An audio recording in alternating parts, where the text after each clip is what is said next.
El ciclo cardíaco. Para comprender el ciclo cardíaco, debemos entender que es algo que está funcionando casi al mismo tiempo en un ciclo de entre 0.7 a 9 segundos.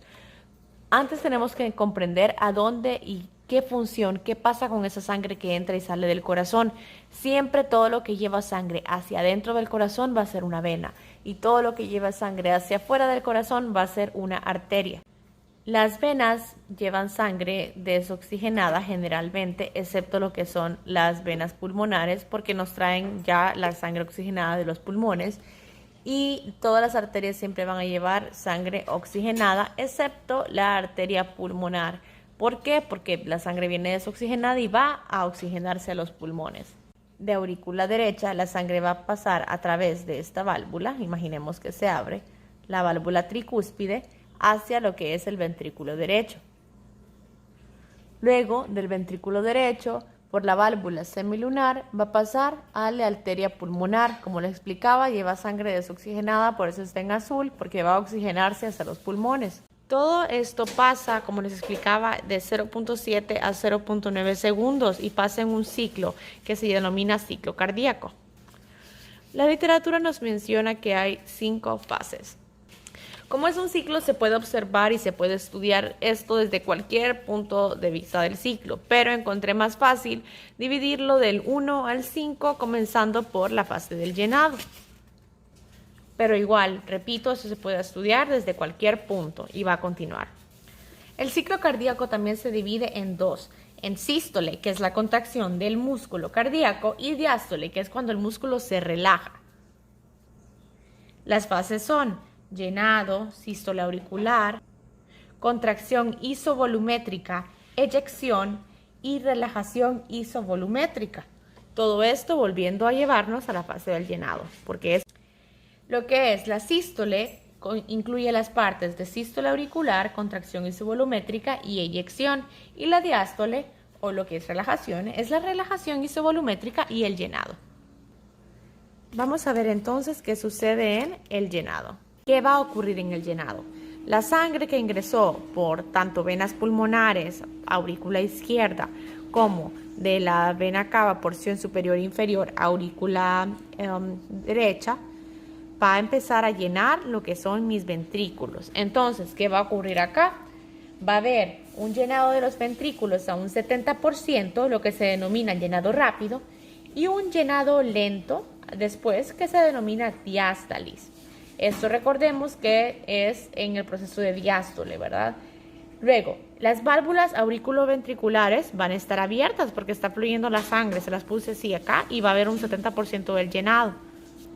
Para que esta sangre, como se está llenando, como su nombre lo dice, las semilunares, que son estas, van a estar cerradas. Nos estamos concentrando en llenarlos.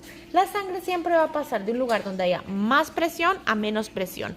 Entonces, ¿qué está ocurriendo acá? Las aurículas tienen bastante presión, están apretando para que esté pasando a los ventrículos. Entonces, está pasando de mayor presión a menor presión. Va a haber más presión en aurículas y menor presión en sístole auricular.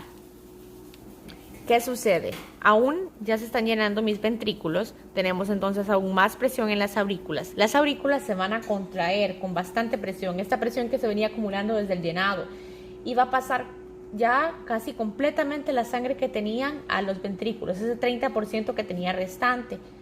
Y esto se llama llenado activo. Va a tener las mismas características del otro. Es por eso que en algunos libros salen que solo son 4 fases. Van a estar las válvulas ventriculares abiertas, más presión en aurículas que ventrículos y válvulas semilunar cerradas. Contracción isovolumétrica. ¿Qué va a ocurrir acá? La sangre ya aproximadamente en los ventrículos es de 120 mililitros.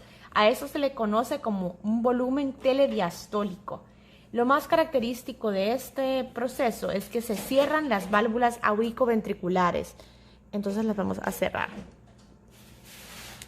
Las válvulas semilunares, debido a esta presión, van a mantenerse cerradas. La presión en las aurículas ahora va a pasar a ser menor de los ventrículos porque estos ya están llenos. Entonces, ¿qué está pasando? Se está construyendo esto para que haya más presión en ventrículos y se puedan abrir a un lugar donde haya menor presión. Ya aquí tenemos menor presión, mayor presión y menor presión. Eyección.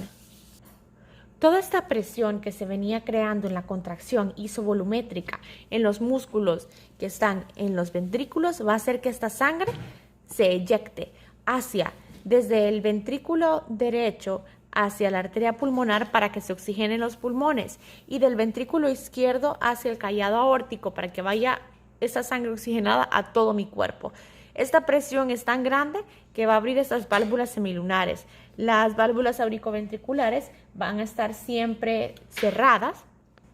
Sale aproximadamente 70 ml de la sangre. A esto se le conoce volumen sistólico, porque allá la contracción está haciendo sístole. Y ahora, la presión en las aurículas sigue siendo menor. La presión en los ventrículos es mayor que el de las arterias, por eso estamos pasando siempre de mayor presión a menor presión. Relajación isovolumétrica. ¿Qué pasó en la eyección? La presión había expulsado la sangre por medio de las dos arterias, pulmonar y aorta. Como la sangre tiende a regresarse, ya que se presionó y ahora se relaja el músculo, para que no se regrese la sangre, se cierran lo que son, en este ciclo, ¿verdad?, de relajación isovolumétrica, se cierran las válvulas semilunares. Olvidé mencionarles, cada vez que se cierra una válvula, así como se nos cerró la válvula auriculoventricular, en la contracción isovolumétrica, ahí se origina el primer ruido cardíaco. El segundo ruido cardíaco es cuando se cierran las válvulas semilunares en la relajación isovolumétrica. Entonces, en la contracción se cierran el primer ruido, en la relajación se cierran el segundo ruido. Aquí, entonces, nuestras 4 válvulas van a estar cerradas en la relajación isovolumétrica. ¿Y qué pasa? La sangre vuelve a llenar mis aurículos a través de las venas que ya conocemos. Y el volumen, no se sale completamente toda la sangre, queda un volumen que se llama telesistólico.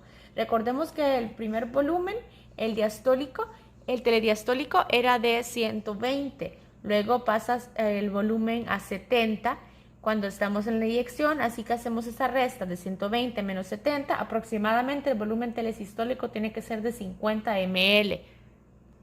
Ahora sí, tenemos menos presión en ventrículo y aumenta la presión en aurículas mientras se llena para que volvamos nuevamente al llenado. Cuando haya suficiente presión acá, se van a abrir estas aurículas y va a comenzar el ciclo cardíaco.